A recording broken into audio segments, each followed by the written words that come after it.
आप सुन रहे हैं विविध भारती।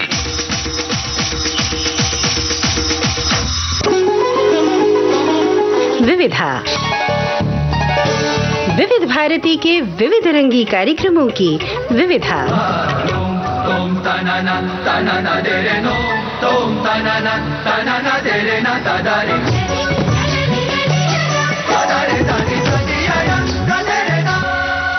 विविधा के सभी सुनने वालों को यूनुस खान का नमस्कार।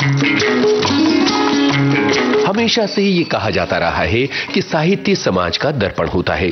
समाज में जो कुछ घट रहा है उस यथार्थ से प्रेरणा लेकर और उसमें अपनी कल्पना का मिश्रण करके साहित्यकार अपना सृजन करता है, अपनी कहानियां कहता है। यही काम फिल्मकार भी करते हैं। फिल्मकार भी कहानियां कहते हैं और कई बार ऐसा हुआ है कि कहानियां कहने के लिए फिल्मकारों ने किताबों की तरफ देखा और किताबों और सिनेमा के समावेश से तैयार हुआ कालजयी सिनेमा।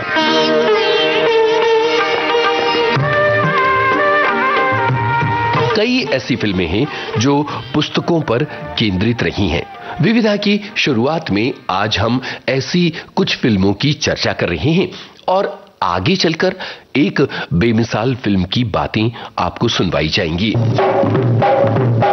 जहां तक हिंदी सिनेमा की बात है तो हिंदी सिनेमा ने न केवल हिंदी की किताबों पर फिल्में बनाई बल्कि अंग्रेजी, बांग्ला, कन्नड़, तमिल तमाम अलग अलग भाषाओं की किताबों का सिनेमा में रूपांतरण किया है। जैसे देवदास को ही लीजिए। शरद चंद्र चट्टोपाध्याय की इस कृति को विश्व भर के सिनेमा ने अपनाया है।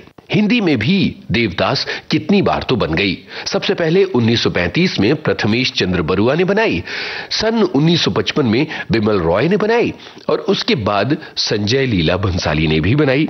बल्कि शरद चंद्र की कई कृतियों पर फिल्में बनी हैं, जैसे परिणीता को ही लीजिए या बिराज बहू को लीजिए। इसके अलावा प्रेमचंद को अगर लें तो शतरंज के खिलाड़ी उनकी कहानी पर बनी फिल्म है या उनके उपन्यास को फिल्मों में ढाला और इस तरह आई फिल्म गोदान।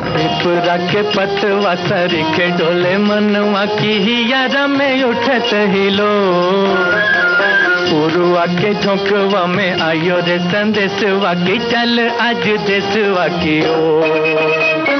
पिपरा के पतवा सरी के डोले मनवा की ही यारा में उठत हिलो, पुरुआ के झोंकवा में आयो रे संदेशवा की चल आज देशवा की ओ। अंग्रेजी के क्लासिक साहित्य को भी भारतीय सिनेमा ने अपनाया है। विशाल भारद्वाज ने शेक्सपियर की कई कृतियों को अपनी कहानियों में ढाला, अपने सिनेमा में ढाला। जैसे मैकबेथ को उन्होंने मकबूल में तब्दील कर दिया, ओथेलो पर उन्होंने ओंकारा बनाई और हैमलेट पर उन्होंने बनाई हैदर। यह सिलसिला लगातार चला आ रहा है। गुजराती के प्रसिद्ध उपन्यास पर सरस्वती चंद्र जैसी फिल्म बनी है। अमृता प्रीतम की कृति पर पिंजर जैसी फिल्म बनी है। R.K. नारायण की मशहूर कृति थी गाइड, जिसे विजय आनंद ने एक कालजयी फिल्म में बदल दिया सन 1965 में। वहाँ कौन है तेरा मुसाफिर, जाएगा कहाँ, दम ले ले घड़ी भर, ये छैया पाएगा कहाँ। वहाँ कौन है तेरा मुसाफिर, जाएगा कहाँ, वहाँ कौन है तेरा। शेक्सपियर की कॉमेडी ऑफ एरर्स पर 2 बार बेहतरीन फिल्म बनी है। एक बार बिमल रॉय प्रोडक्शंस की फिल्म आई 2 दूनी 4 और उसके बाद गुलजार ने अंगूर बनाई। प्रीतम आन मिलो, प्रीतम आन मिलो, हो दुखिया जीवन कैसे बिताऊं, प्रीतम आन मिलो। ठीक इसी तरह से रविंद्रनाथ टैगोर की कहानी पर बेमिसाल फिल्म बनी काबुली वाला। तेरे दामन से जो आए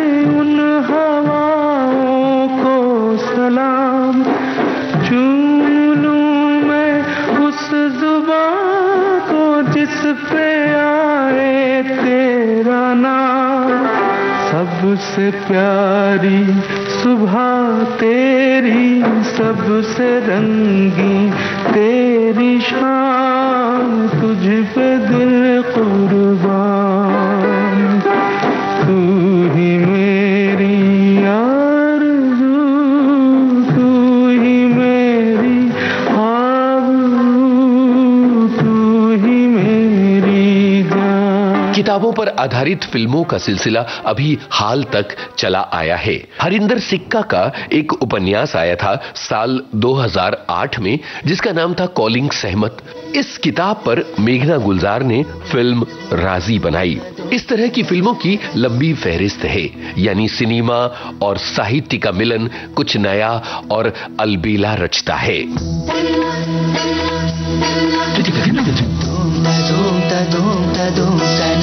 जब साहित्य पर आधारित फिल्मों की बात हो तो एक कालजयी फिल्म ऐसी है जिसका जिक्र किए बिना बात पूरी नहीं हो सकती। फणीश्वर नाथ रेणु की कहानी है मारे गए गुलफाम उर्फ तीसरी कसम। इस कहानी पर गीतकार शैलेंद्र ने एक फिल्म प्रोड्यूस की जिसका निर्देशन बासु भट्टाचार्य ने किया। यह फिल्म थी तीसरी कसम।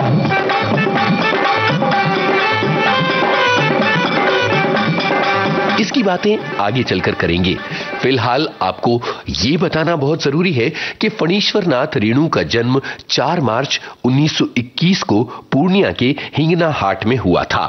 भारत के ग्रामीण यथार्थ को जिस कथाकार और उपन्यासकार ने अपनी कृतियों में सबसे प्रभावी ढंग से उतारा है, उसमें फणीश्वर नाथ रेणु का नाम प्रमुख है। फणीश्वर नाथ रेणु का एक मशहूर उपन्यास है मैला आंचल। बिहार के ग्रामीण यथार्थ का अद्भुत चित्रण मैला आंचल में है। हालांकि मैला आंचल उपन्यास है, लेकिन इसकी काव्यात्मकता अनूठी है। ये इतना रसपूर्ण गद्य है कि आप इसमें डूबते चले जाते हैं। फणीश्वर नाथ रेणु के मैला आंचल को उन्हीं के उपन्यास परती परिकथा के साथ जोड़ें तो भारत के ग्रामीण यथार्थ की एक मुकम्मल तस्वीर सामने आती है। उनकी कई ऐसी कहानियां हैं जिनकी आप चर्चा करना चाहेंगे और जिन्हें आप बार बार पढ़ना भी चाहेंगे। तीसरी कसम की बात अभी हमने की। उनकी एक बड़ी मशहूर कहानी है लाल पान की बेगम। यहां तक कि पंचलाइट कहानी को पढ़ें तो मन भर आता है। फणीश्वर नाथ रेणु की ठेस, संवदिया, जुलूस, एक आदिम रात्रि की महक, पहलवान की ढोलक जैसी कहानियां आपके मन में देर तक गूंजती रहती हैं। हमें उनके साहित्य से दोबारा गुजरना चाहिए, उनकी चर्चा करनी चाहिए और बच्चों को भी उनसे परिचित करवाना चाहिए।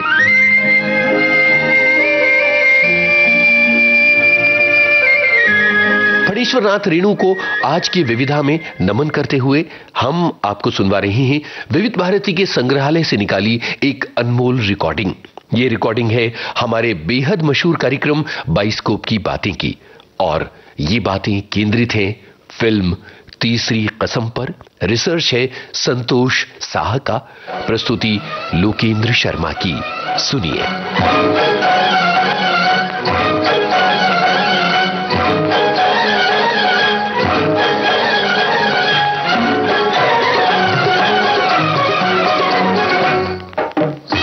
सिनेमा के आलोचक ये मानते हैं कि हिंदी फिल्में हमें एक ऐसे तिलिस्मी संसार में ले जाती हैं जो सच्चाई से कोसों दूर होता है। ये फिल्में हमें केवल सपने दिखाती हैं। आलोचक भाइयों का ये विचार कितना सही है, इस बहस में हम नहीं पड़ते, परंतु ये सच है कि हिंदी सिनेमा के इतिहास में यथार्थ से जुड़ी फिल्मों की तादाद बहुत कम है। इन गिनी चुनी फिल्मों में ज्यादातर व्यावसायिक दृष्टि से यानी बॉक्स ऑफिस पर बुरी तरह असफल रही हैं। दर्शकों के एक खास वर्ग ने भले ही इनकी सराहना की हो, पर आम दर्शक ने इन्हें आम तौर पर रिजेक्ट किया है। इक्का दुक्का फिल्में ही ऐसी हैं जो बॉक्स ऑफिस पर कामयाब हुई और दर्शकों के वर्ग द्वारा भी सराही गईं। ऐसी ही फिल्मों में से एक फिल्म की आज हम चर्चा करेंगे, यानी आज बाइस्कोप की बातें होंगी गीतकार निर्माता शैलेंद्र की फिल्म को लेकर, जिसका नाम है तीसरी कसम।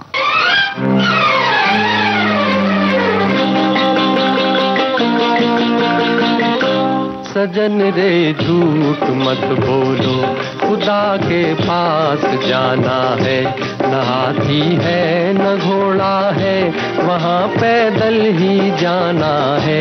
सजन रे झूठ मत बोलो, खुदा के पास जाना है। न हाथी है न घोड़ा है, वहाँ पैदल ही जाना है। सजन रे झूठ मत बोलो।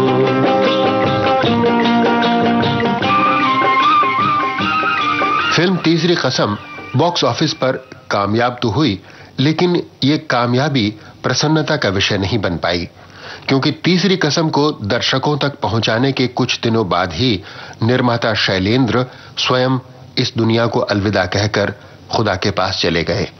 फिल्म निर्माण के दौरान हुए कुछ कटु अनुभवों ने कवि शैलेंद्र को बुरी तरह तोड़ डाला था। शायद इसीलिए उनके भीतर जीने की इच्छा भी मरती चली गई थी। सजनवा बैरी हो गए हमार, चिट्ठिया हो तो हर कोई बाँटे, चिट्ठिया हो तो हर कोई बाँटे, भाग ना बाँटे कोई, करमवा बैरी हो गए। फिल्म तीसरी कसम हिंदी के सुप्रसिद्ध कथाकार फणीश्वर नाथ रेणु की कहानी तीसरी कसम उर्फ मारे गए गुलफाम पर बनी है। इसकी संक्षिप्त कहानी कुछ इस प्रकार है। नौटंकी में नाचने वाली हीराबाई और गांव के गाड़ीवान हीरामन के बीच एक सफर के दौरान मैत्री हो जाती है और एक भावनात्मक रिश्ता बन जाता है। दोनों एक दूसरे से प्यार करने लगते हैं, परंतु हीराबाई अंत में आकर हीरामन से रिश्ता तोड़ लेती है, क्योंकि वो इसी में हीरामन की भलाई देखती है। नौटंकी छोड़ दोगी तो करोगी क्या?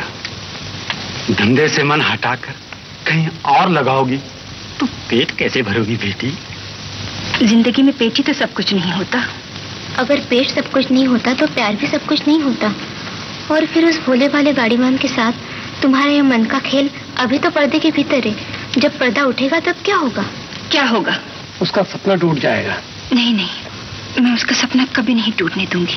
अगर ऐसा चाहती हो तो अपने तमाशबीनों को मायूस ना करो। कहीं ऐसा ना हो कि हीरा देवी को कोई चाहने वाला ना हो और हीराबाई को कोई देखने वाला ना हो। अगर उसका भरम तोड़ दोगी तो वो बर्बाद हो जाएगा। नौटंकी छोड़ दोगी तो तुम खुद बर्बाद हो जाओगी। मेरे कुछ समझ में नहीं आता, मैं क्या करूं? बिना कुछ कहे मुंह मोड़ लो, बेवफा समझकर माफ कर देगा।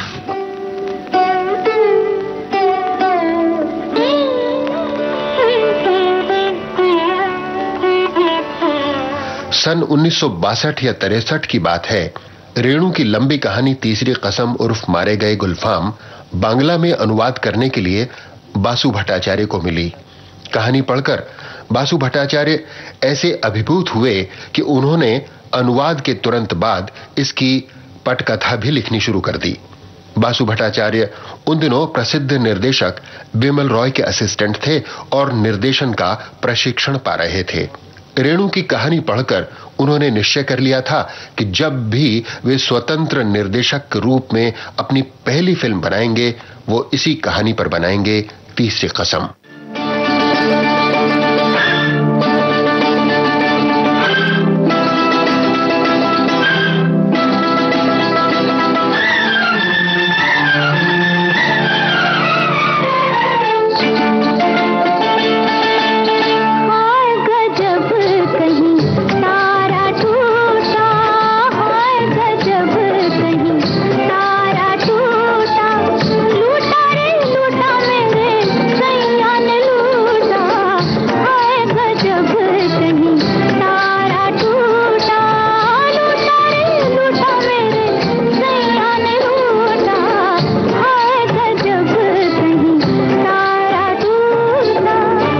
गीतकार शैलेंद्र बासु भट्टाचार्य के नजदीकी मित्रों में से थे। वे हिंदी फिल्मों में सफल गीतकार के रूप में स्थापित हो चुके थे। अच्छी फिल्में देखने का उन्हें बड़ा शौक था और वे प्रोग्रेसिव राइटर्स ग्रुप और इप्टा जैसी संस्थाओं के सक्रिय सदस्य भी थे। बासु भट्टाचार्य ने तीसरी कसम कहानी उन्हें पढ़ने को दी। शैलेंद्र भी कहानी पढ़कर बहुत प्रभावित हुए। बासु भट्टाचार्य ने उन्हें बताया कि अपने निर्देशन की पहली फिल्म के रूप में उन्होंने इसी कहानी का चुनाव किया है और इसकी पटकथा भी तैयार कर ली है।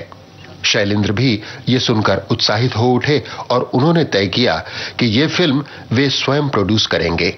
उन्होंने उसी दिन 1000 रुपए बासु भट्टाचार्य को दिए और रेणु की कहानी के फिल्मांकन के अधिकार प्राप्त कर लेने के लिए कहा। कुछ ही दिनों बाद रेणु की स्वीकृति भी आ गई और इस तरह शैलेंद्र और बासु भट्टाचार्य फिल्म निर्माण की तैयारियों में जुट गए। दोनों की मनस्थिति फिल्म के नायक हीरामन जैसी हो रही थी, जिसकी बैलगाड़ी में पहली बार हीराबाई आ बैठी थी।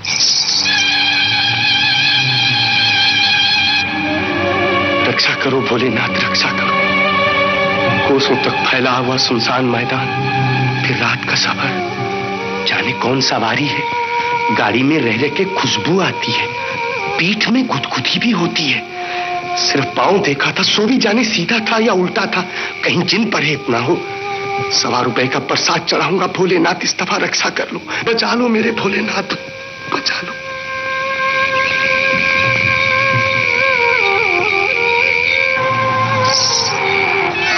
पूरी बाबा, ये तो परी है। परी? कहाँ है परी? जी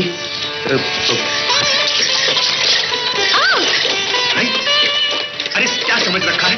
तीसरी कसम की कहानी में जिस बात से शैलेंद्र सबसे ज्यादा प्रभावित हुए वो थी कहानी की सरल निश्चल भारतीयता, भारत की मिट्टी की गंध। तीसरी कसम पूरी तरह धरती से जुड़ी कहानी थी। एक ऐसे आदमी की कहानी जो यथार्थ से जूझता है, दुनियादारी के साथ जीता है, परंतु भावनाओं का पूरा सम्मान करता है। एक दिन एक थका प्यासा मुसाफिर नदी किनारे पानी पीने आया। महुआ को देखते ही उस पे रीझ गया। नादान महुआ भी उसे दिल दे बैठी। जंगल की आग की तरह गांव में फैल गई उनकी प्यार की बात। सौतेली माँ भला कैसे देख सकती थी उनका सुख। उसने महुआ को एक सौदागर के हाथ बेच दिया। रोती छटपटाती महुआ चली गई सौदागर के साथ। बिछड़ गई जोड़ी। महुआ का प्रेमी आज भी जैसे रोता है। प्रीत बना के तूने जीना सिखाया, हंसना सिखाया, रोना सिखाया। जीवन के पथ पर मीत मिलाए, जीवन के पथ पर मीत मिलाए। मीत मिला के तूने सपने जगाए, सपने जगा के तूने काहे को दे दी जुदाई। काहे को दुनिया बनाई तूने, काहे को दुनिया बना। फिल्म बनाने का मंसूबा बांध लेना एक बात है और फिल्म बना लेना बिल्कुल दूसरी। फिल्म निर्माण एक खर्चीला काम है, इसमें बहुत पैसा लगता है। एक सफल गीतकार के रूप में हालांकि शैलेंद्र अच्छा कमा रहे थे, परंतु इतना नहीं कि फिल्म ही बना डालें। उधर बासु भट्टाचार्य की ओर से भी किसी आर्थिक योगदान का सवाल नहीं उठता था। ऐसी हालत में फिल्म कैसे बनती? दोनों मित्रों ने छोटे बजट की साफ सुथरी फिल्म बनाने का विचार किया। उस पर भी उन दिनों 2.5-3 लाख रुपए से कुछ ज्यादा ही खर्च आ रहा था। शैलेंद्र के पास कुल जमा पूंजी थी 1.5 लाख रुपए। उसे वे लगाने के लिए तैयार थे। अंत में विचार विमर्श के बाद यही तय पाया गया कि जो भी रकम फिलहाल पास में है उससे फिल्म आरंभ कर दी जाए। बाद में डिस्ट्रीब्यूटरों से लेकर या उधार मांगकर फिल्म पूरी की जाए। चूंकि फिल्म उद्योग में अधिकांश फिल्में इसी तरह बनती हैं, इसलिए शैलेंद्र ने भी यही करने का निश्चय किया।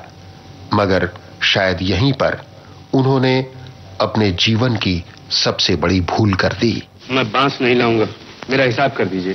क्या? अरे कुछ पैसे चाहिए तो थोड़े से अब लेगा, बाकी कल ले लेना। नहीं मुनीम जी, मैंने कसम खाई है ना मैं बांस ढूंढूंगा ना चोरी चमारी का माल। अजीब आदमी है, भला इतनी रात गए मैं आदमी कहां से ढूंढूं? जा जा कल भर ले आना। मेरा हिसाब कर दीजिए मुनीम जी। अच्छा तो फिर गाड़ी रख जा, और मुझे भी कसम खानी पड़ेगी कि हीरामन जैसे को गाड़ी नहीं दूंगा। मत देना।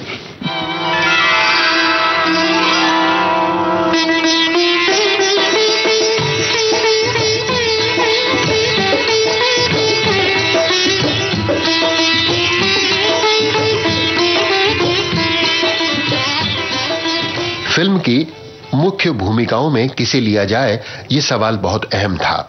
छोटे बजट की फिल्म में बड़े सितारों को लेने की बात सोचना बेकार था, परंतु एकदम नए और गुमनाम चेहरे लेने की बात भी नहीं सोची जा सकती थी, क्योंकि तब फिल्म को बेचना मुश्किल हो जाता। काफी सोच विचार करने के बाद हीराबाई और हीरामन की मुख्य भूमिकाओं में मीना कुमारी और महमूद को लेने का फैसला किया गया। मीना कुमारी की ओर से स्वीकृति तो मिल गई, मगर उनके पति कमाल अमरोही ने उन्हें आउटडोर शूटिंग में बाहर भेजने से साफ इनकार कर दिया।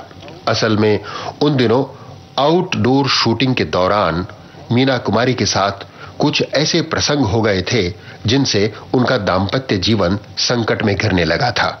पर तीसरी कसम की ज्यादातर शूटिंग गांव के वातावरण में होनी थी, इसलिए अंत में मीना कुमारी को लेने का विचार छोड़ना पड़ा। मीना कुमारी के बाद नूतन दूसरी अभिनेत्री थी जो हीराबाई की भूमिका में फिट बैठती थीं। परंतु नूतन की उन्हीं दिनों नई नई शादी हुई थी। वे भी लंबे समय तक बंबई से बाहर रहने को तैयार हो जाएंगी, ये बात लगभग नामुमकिन थी। शैलेंद्र का स्वभाव बच्चों की तरह निश्चल था। कहानी तीसरी कसम को वे हर वक्त अपनी जेब में रखकर घूमते थे।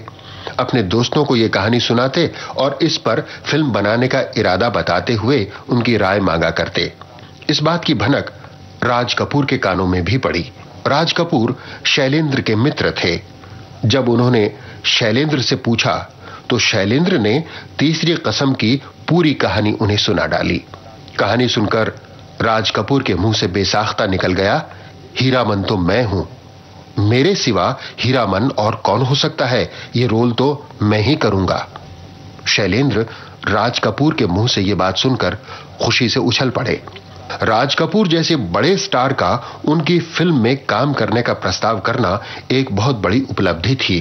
राज कपूर ने न केवल फिल्म में काम करने का प्रस्ताव किया, बल्कि फिल्म बनाने में शैलेंद्र को पूरा सहयोग देने का भी आश्वासन दिया। और इस तरह हीरामन बैलगाड़ी वाले की भूमिका में आ गए राज कपूर।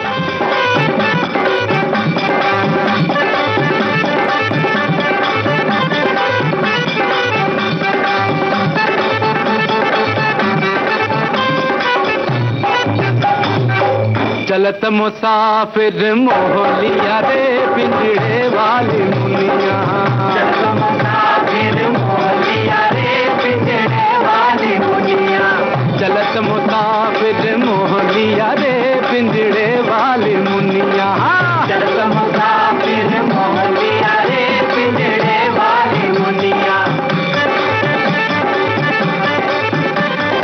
राज कपूर को मुख्य भूमिका में पाकर शैलेंद्र तो बहुत उत्साहित हो गए, परंतु फिल्म के डायरेक्टर बासु भट्टाचार्य की प्रतिक्रिया एकदम ठंडी रही। उन्हें राज कपूर मुख्य भूमिका में बिल्कुल नहीं जचे। कारण कि राज कपूर गोरे चिट्टे नीली आंखों वाले सुदर्शन व्यक्ति थे। चेहरा और बदन भी सुडौल और चिकना था। गांव की धूल धक्कड़ के बीच गाड़ी हाँकने वाले मेहनतकश हीरामन से उनकी छवि मेल नहीं खा रही थी। दूसरी बात जो बासु भट्टाचार्य को असहज बना रही थी, वो संभवतः ये थी कि राज कपूर टॉप के स्टार होने के साथ साथ चोटी के डायरेक्टर भी थे। उनकी निर्देशन प्रतिभा का लोहा भारत में ही नहीं, अंतर्राष्ट्रीय जगत में भी माना जा चुका था। बासु भट्टाचार्य अभी तक असिस्टेंट डायरेक्टर ही थे। राज कपूर जैसे चोटी के डायरेक्टर को एक नौसिखिए की ओर से डायरेक्शन देना बड़े कलेजे का काम था, और बासु भट्टाचार्य शायद ऐसी हिम्मत अपने अंदर नहीं जुटा पा रहे थे।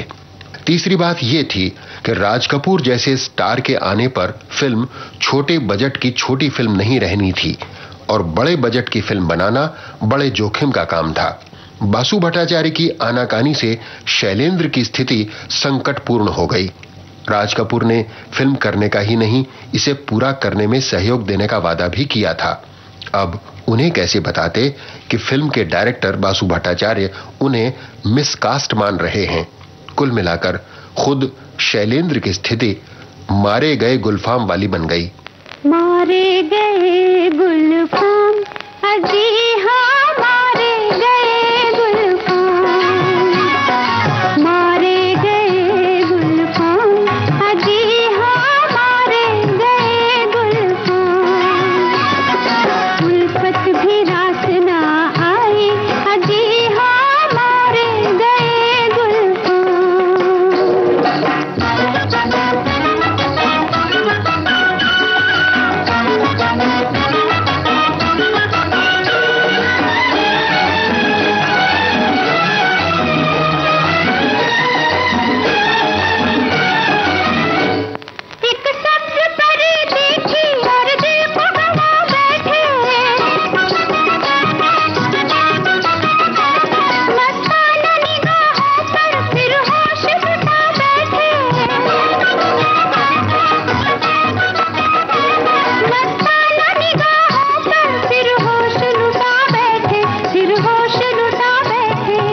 मारे गए गुलफाम की स्थिति से शैलेंद्र कैसे निकले और मुख्य भूमिका में राज कपूर को रखने के लिए बासु भट्टाचार्य कैसे राजी हुए, इस विस्तार में हम यहां नहीं जाएंगे। बहरहाल इतना बता दें कि राज कपूर के फिल्म में आने के बाद फिल्म का पूरा सेटअप बदल गया। राज कपूर के साथ संगीतकार शंकर जयकिशन आ गए, कैमरामैन सुब्रतो मित्र आ गए जो सत्यजीत रॉय की फिल्मों के कैमरामैन थे और चोटी के टेक्नीशियन भी माने जाते थे। नायिकाओं में वहीदा रहमान उन दिनों टॉप पर थीं, वे आ गईं। साथी सितारों में इफ्तिखार, असित सेन, CS दुबे और कृष्ण धवन जैसे जाने पहचाने कलाकार आ गए। यही नहीं, राज कपूर की बदौलत बड़े डिस्ट्रीब्यूटर और फाइनेंसर भी शैलेंद्र के पास खुद ब खुद आने लगे। इस तरह तीसरी कसम बड़े बजट वाली फिल्म बनती चली गई। न माने पलमवा बुला दे मेरे कोई, हाय राम बलमवा बुला दे मेरे को। ये कैसा गीत है? ऐसे तो कभी नहीं सुना। सुनिएगा कहां से, ये छोकरा नाच का गीत है। पहले छोकरा नाच वाले एक से एक गजल खेमटा गाते थे, अब तो भोंपू पे भेपू भेपू करके जाने कौन गीत गाते हैं लोग। क्या देख रहे हो? जी आपका मुंह बिल्कुल क्या? बोलो ना। आपका मुंह बिल्कुल छोकरा नाच के मनवा नटुआ जैसे दिखता है। हाय राम, मैं क्या छोकरा जैसे दिखती हूँ? जी नहीं, वो छोकरे ही लड़की नुमा हुआ करते थे। वो देखिए कि गछिया आ गया।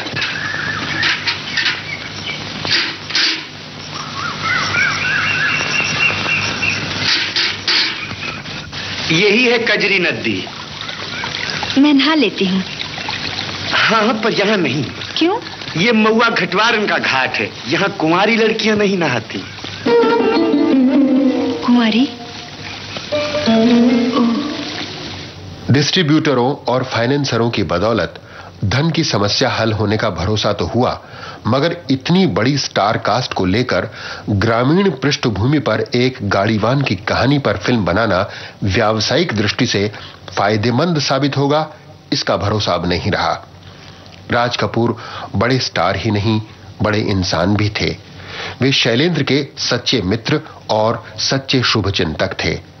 तीसरी कसम को पूरी करके सिनेमाघरों तक पहुंचाने में उनके योगदान से इनकार नहीं किया जा सकता, परंतु इस बात से भी इनकार नहीं किया जा सकता कि इतने बड़े सेटअप की फिल्म संभालने की सामर्थ्य शैलेंद्र में नहीं थी। शैलेंद्र भावुक हृदय के कवि थे। व्यावसायिक चालाकियों का उन्हें कोई अनुभव नहीं था। वे हर किसी पर आसानी से विश्वास कर लेते थे। फिल्म जगत में ऐसा विश्वास अक्सर घातक सिद्ध होता है। फिर फिल्म निर्माण का शैलेंद्र को कोई तजुर्बा भी नहीं था।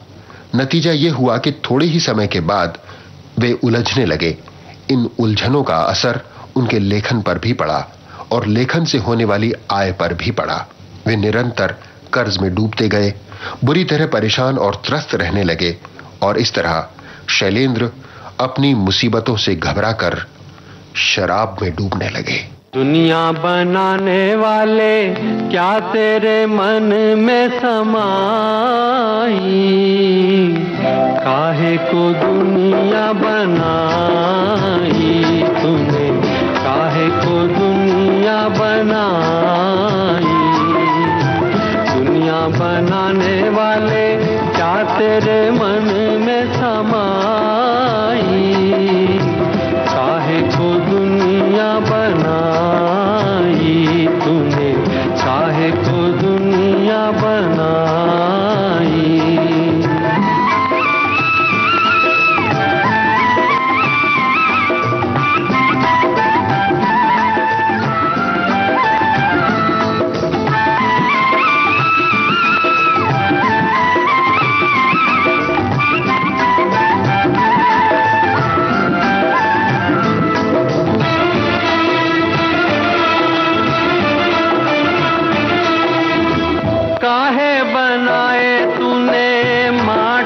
पुतले धरती है प्यारी प्यारी, मुखड़े ये उजले काहे बनाया तूने दुनिया का खेला, काहे बनाया तूने दुनिया का खेला, जिसमें लगाया जवानी का मेला। गुपचुप तमाशा देखे बाहर तेरी खुदाई, काहे को दुनिया बनाई तूने, काहे को दुनिया बनाई। दुनिया बनाने वाले क्या तेरे मन में समाई, काहे को दुनिया बनाई तूने, काहे को दुनिया बनाई। फिल्म तीसरी कसम हीरामन नाम के एक सीधे साधे गाड़ीवान की कहानी है। वो अपनी बैलगाड़ी में ऐसा माल ढोता है जो उसे हर बार झंझट में डाल देता है।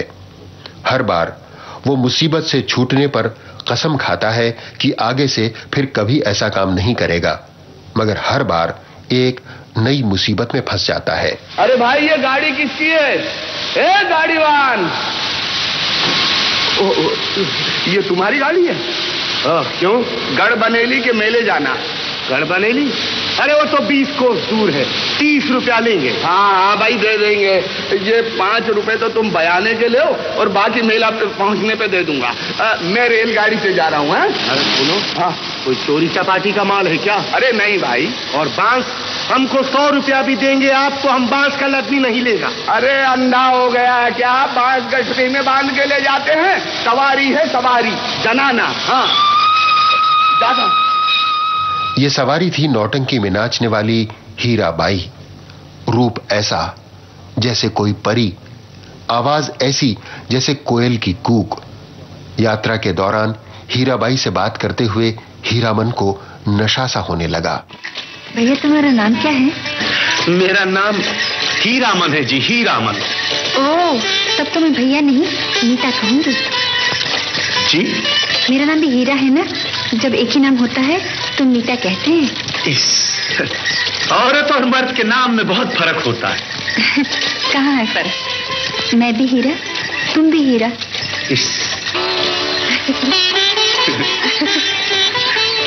तुम्हारे घर में कौन कौन है? जी, बड़ा भाई खेती करता है, भौजी है, शांता है और कजरी। और बाल बच्चे?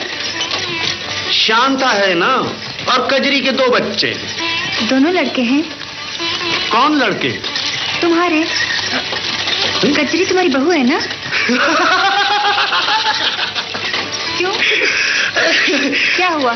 अरे कजरी गाय है, गाय, और उसके 2 बछड़े हैं। तो अब तक तुम्हारी शादी नहीं हुई?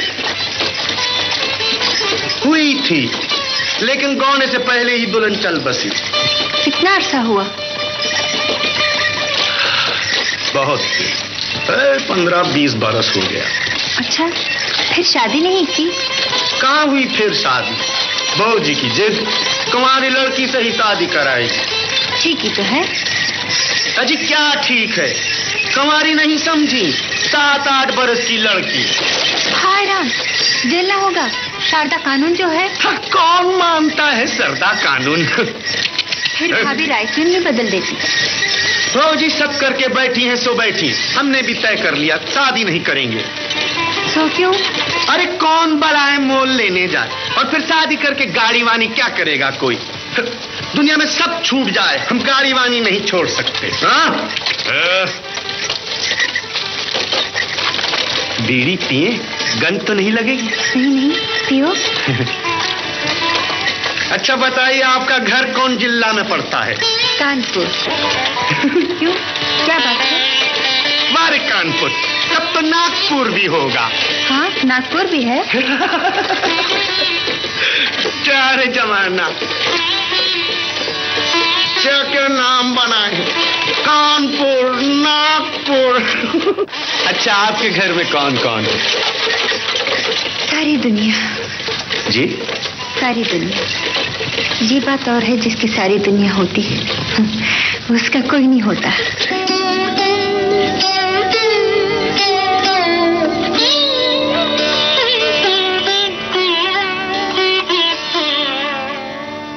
जाने क्या क्या बोल गया हीरामन और न जाने क्या कुछ समझी हीराबाई, लेकिन दिल की धड़क एक बार खुली तो बातों का झरना बह निकला।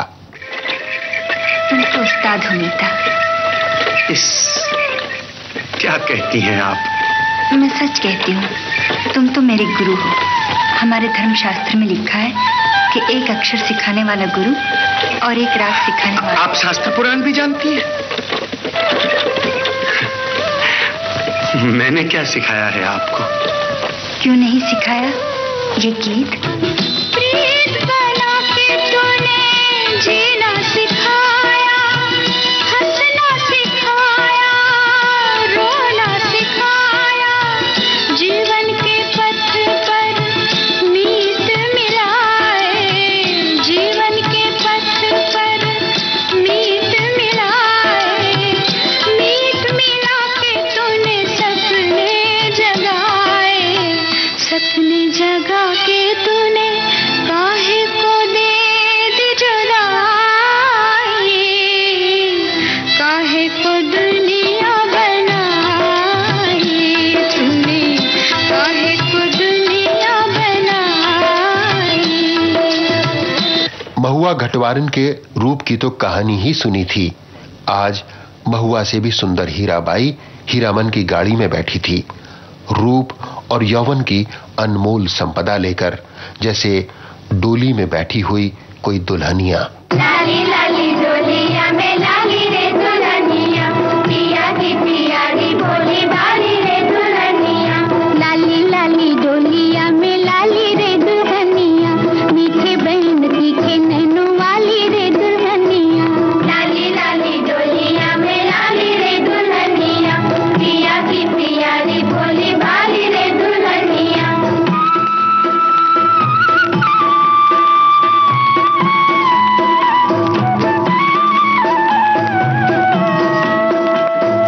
लौटी भी जो गोदी भर हमें न भुलाना, लड्डू पेड़े लाना अपने हाथों से खिलाना, लौटेगी जो गोदी भर हमें न भुलाना, लड्डू पेड़े लाना अपने हाथों से खिलाना, तेरी सब रातें हो दिवाली रे दुल्हनिया, लाली लाली डोलिया में लाली रे दुल्हनिया, पिया की पियारी भोले भाली रे दुल्हनिया, लाली लाली डोलिया में लाली रे दुल्हनिया, पिया की पियारी भोले भाली रे दुल्हनिया। रूप की संपदा पर लोगों की मैली नजर न पड़ जाए, इस बात का बराबर ध्यान था हीरामन को। आप यहाँ के लोगों को नहीं जानती, और देखी लगे घूरने देहाती बच्चे कहीं के।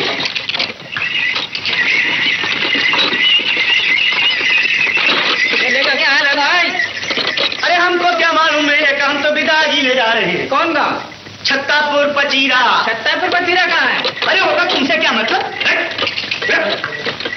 हीरामन सरल और सीधा देहाती आदमी था। नौटंकी में नाचने वाली बाइयां कैसी होती हैं वो नहीं जानता था। उसके लिए जैसा वो था वैसी ही थी हीराबाई, निर्दोष और पवित्र। इसी तरह 30 घंटे गुजर गए, वक्त का पता ही नहीं चला। देखो देखो मीता,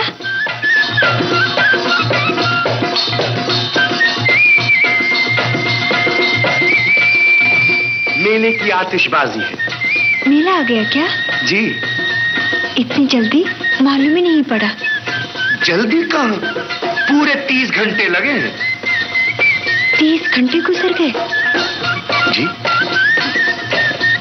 कुछ नहीं।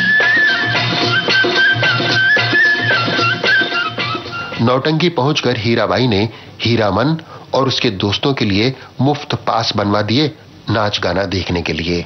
पान खाए सैया हमारो, सांवली सूरतिया होठ लाल लाल, हाय हाय मलमल का कुर्ता, मलमल के कुर्ते पे छींट लाल लाल, पान खाए सैया हमारो।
नौटंकी खत्म हुई तो सबके होठों पर हीराबाई के चर्चे थे, मगर हीरामन का मन आकाश में उड़ रहा था। क्या कमाल नाचती है, कमाल। वाह वाह, क्या गला पाया है। सुना है पान बीड़ी जर्दा कुछ भी नहीं लेती। क्या बात है, क्या बात है, बड़ी नेम वाली रंजी है। लेकिन दांत में मिस्सी का है। पाउडर से दांत धो लेती होगी, वही चाया करनी है। क्या बचर बचर कर रहे हो? बचाने की भी तमीज नहीं है। कंपनी की बाई को रंडी बोलते हो? हाँ बोलता हूँ, 100 बार बोलूंगा। तुम कौन हो? तेरी जबान खींच लूंगा। जा रंडी के बाद।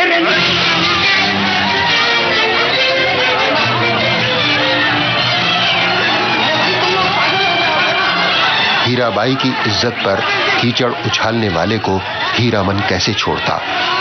बदजबानी करने वाले को उसने मजा चखा दिया। खुद भी चोट खाई, परंतु ये चोट उतनी बड़ी नहीं थी जितनी कि हीराबाई ने बाद में पहुंचा दी। मारपीट क्यों कर रहे थे? जी? मारपीट क्यों कर रहे थे? वो लोग आपको गाली दे रहे थे। गाली दे रहे थे तो क्या हुआ? हा? कोई गाली दे कुछ कहे, तुम्हें बीच में आने की क्या जरूरत है? वो आपको क्या आपको रंडी गंदी बात कह रहे थे। तुम क्या दुनिया वालों के मुंह पे ताले लगाते फिरोगे? कोई आपके बारे में अगर कुछ कहेगा तो जिसके जो जी में आए कहने दो। और फिर मेरे लिए मारपीट करने वाले तुम होते कौन हो? क्या हक है तुम्हें?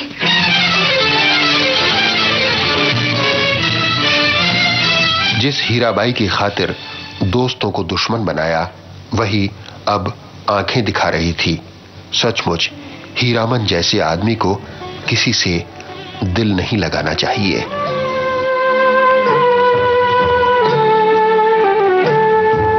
सुनी सेज गोद मोरी सुनी, मरम न जाने को। सुनी सेज गोद मोरी सुनी, मरम न जाने को। छटपट तड़पे प्रीत विचारी, ममता सूरो। ना कोई इस पार हमारा, ना कोई इस पार हमारा, ना कोई उस पार। सजनवा बहरी हो गए हमार। चिट्ठिया हो तो हर कोई बाँचे, भाग ना बाँचे कोई। करमवा बहरी हो गए हमार। सजनवा बहरी हो गए हमार।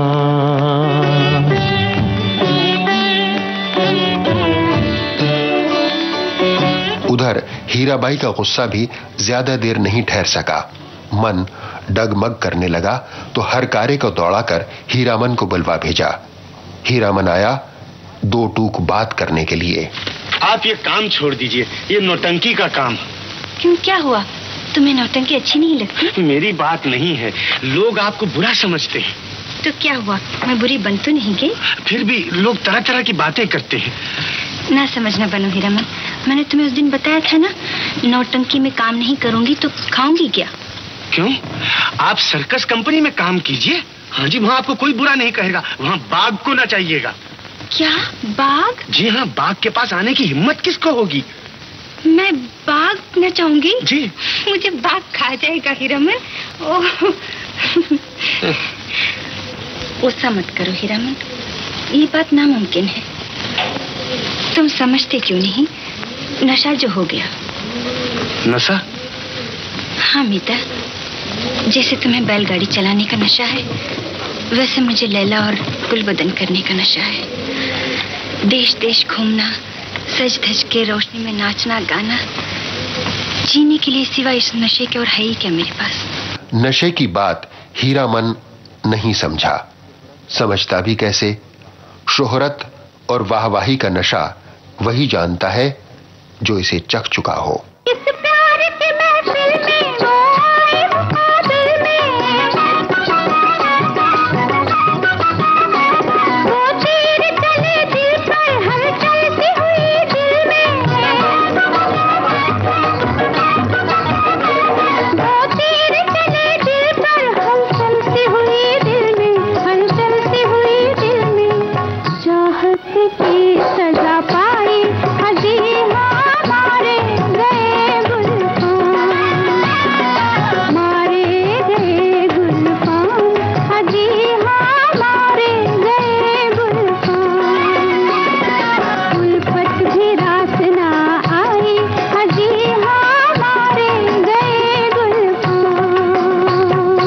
इसी मकाम पर हीराबाई की मोहब्बत के एक नए दावेदार बनकर आ गए गांव के जमींदार ठाकुर साहब। ठाकुर साहब उन लोगों में से थे जो मोहब्बत की भीख नहीं मांगते, मन भाई चीज को छीन कर हासिल करना जानते हैं। अरे बत्ती कैसे बुझ गई?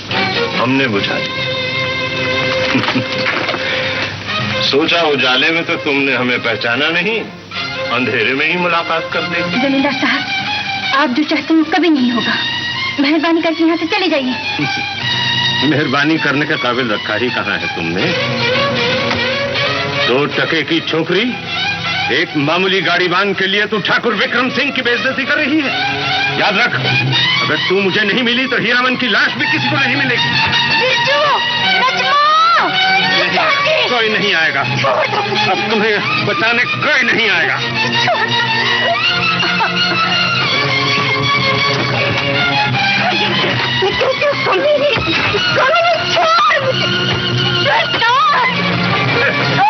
समझ क्या रखा है मुझे क्या समझ रखा है?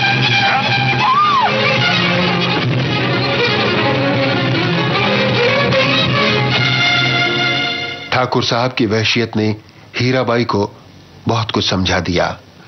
वो अपनी हैसियत भी जान गई और अपने प्यार की भी, साथ ही हीरामन गाड़ीवान की हैसियत भी। भूल मेरी थी जो खुद को भूल बैठी, पर क्या करूं? उसके भूलेपन और सादगी की एक ही बात मुझे याद आती है। रास्ते में किसी भी मुसाफिर को देखकर वो पर्दा ऐसे गिरा देता था जैसे मुझे किसी ने देख लिया तो नजर लग जाएगी। 8 आने की टिकट लेकर जिसका नाच कोई भी देख सकता है, उसे वो सारी दुनिया से छुपा कर ले आया। और उस दिन जब किसी तमाशबीन ने बुरी बात कह दी तो मारने मरने को तैयार हो गया। ऐसे भोले भाले इंसान के साथ नहीं नचना। स्टेज पर घंटा 2 घंटा नाटक करना आसान है, लेकिन जिंदगी भर सती सावित्री का नाटक उनसे नहीं होगा। मगर ये तो सोचो, तुम्हारे शहर की नौटंकी ने अगर तुम्हें वापस न लिया तो क्या होगा? क्या होगा? लाखों की भीड़ में एक और हीराबाई कहीं खो जाएगी।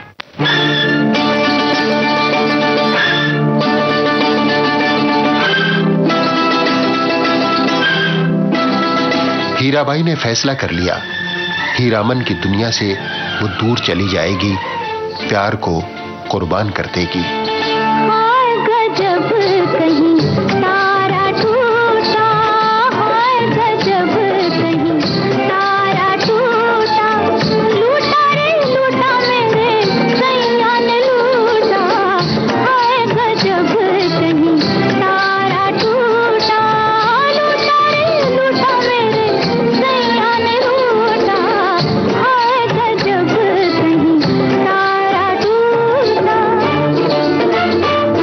तीसरी कसम उन सामाजिक विसंगतियों को भी उजागर करती है जो कुछ लोगों को पूरी तरह लाचार कर देती है तो कुछ लोगों को निरंकुश बना देती है। यहीं से आरंभ होता है इंसान द्वारा इंसान का अमानवीय शोषण। आजकल सुना है तुम्हारे मन की बात सिर्फ बैलगाड़ी के गाड़ीवान ही समझ सकते हैं। कहाँ जमींदार साहब, आप ही की तरह वो भी मुझे गलत समझते हैं। आपकी निगाहों में मैं एक सिर्फ बाजारू औरत हूँ और उनकी निगाहों में देवी। लेकिन जमींदार साहब, उनकी गलतफहमी में जो एक नशा है वो ना आपके ऐश बाग में है और न विलायती शराब में। अच्छा, तो आजकल तुम पर सती सावित्री बनने का नशा सवार है, मगर सती सावित्रियां बनाने से नहीं बनती हीराबाई। क्यों नहीं बन सकती? अगर आप जैसे कदरदान सती सावित्रियों को बाजारू औरत बना सकते हैं तो ऐसे भी लोग दुनिया में कुछ तो हैं जो बाजारू औरतों को शरीफ औरत बना सकते हैं। फिल्म तीसरी कसम इंसानी स्वभाव की जटिलताओं को बड़े सहज ढंग से पेश करती है। इसमें गजब की सादगी नजर आती है और वही इसकी विशेषता है। ये सादगी घटनाक्रम में भी है और इसके संगीत में भी। इसमें न तो फड़कते हुए डुएट्स हैं, न वाद्य यंत्रों की चमत्कारिक कारगुजारियां। शंकर जयकिशन के संगीत के लिए ये एकदम नई चीज थी। शंकर जयकिशन यदि वाद्यों के जरिए किसी गाने में कोई नया प्रभाव या भड़कीलापन लाने की कोशिश करते तो शैलेंद्र उन्हें वहीं रोक देते। गीतों की धुनें लोक गीतों पर आधारित थीं। पार्श्व संगीत भी एकदम सादा था। सरगमी कारगुजारी का कोई भी मौका फिल्म तीसरी कसम में शंकर जयकिशन को नहीं मिल पाया था। जियो पलट जाओ, जियो।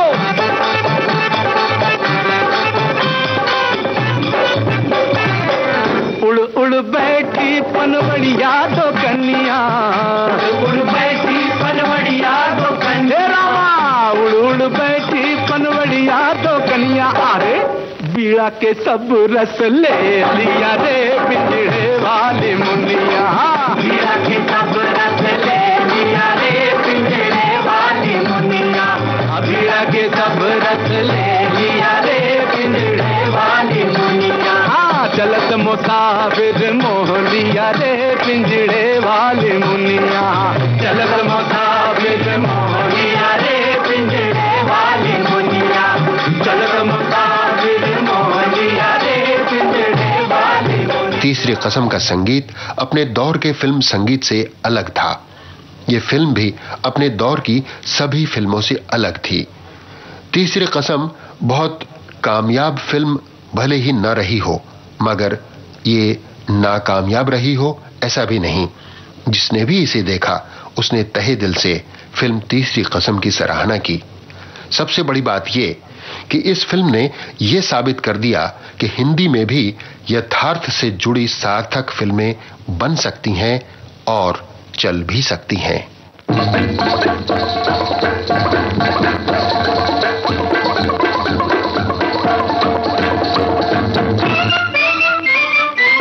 शैलेंद्र को अच्छी फिल्में देखने और बनाने का बड़ा शौक था, परंतु ये शौक उन्हें काफी महंगा पड़ा। तीसरी कसम को बनाने के दौरान उन्हें भारी परेशानियों का सामना करना पड़ा और फिल्म पूरी करके रिलीज करने में 4 साल से भी ज्यादा वक्त लग गया। इसी दौर में राज कपूर की महत्वाकांक्षी फिल्म संगम भी रिलीज पर आ पहुंची थी। राज कपूर व्यस्त हो चले थे और शैलेंद्र को जो सहयोग या मार्गदर्शन उनसे मिलना था वो उतना नहीं मिल सका। तीसरी कसम दिल्ली में रिलीज होने वाली थी। देश के उपराष्ट्रपति के हाथों प्रीमियर शो का उद्घाटन होने वाला था। तभी पता चला कि शैलेंद्र के एक फाइनेंसर ने उनके नाम वारंट निकलवा दिया है और यदि वे दिल्ली गए तो उन्हें गिरफ्तार कर लिया जाएगा। शैलेंद्र अपनी ही फिल्म का प्रीमियर अटेंड करने से वंचित रह गए। रात ढलने लगी, चांद छुपने चला, अभी जा। रात ढलने लगी, चांद छुपने चला, अभी जा। शैलेंद्र भावुक तो थे ही, इन सारी घटनाओं ने उनके दिल पर इतना घातक प्रभाव डाला कि वे बीमार रहने लगे और तीसरी कसम रिलीज होने के 3 सप्ताह बाद ही इस असार संसार से चल बसे। एक अच्छी रचना के लिए रचनाकार को स्वयं को मिटाना होता है। ये उक्ति शैलेंद्र और उनकी कृति तीसरी कसम पर पूरी तरह लागू हो गई। शैलेंद्र आज हमारे बीच नहीं है, परंतु जब भी सार्थक सिनेमा की बात उठेगी शैलेंद्र हमेशा याद किए जाएंगे और याद की जाएगी उनकी फिल्म तीसरी कसम।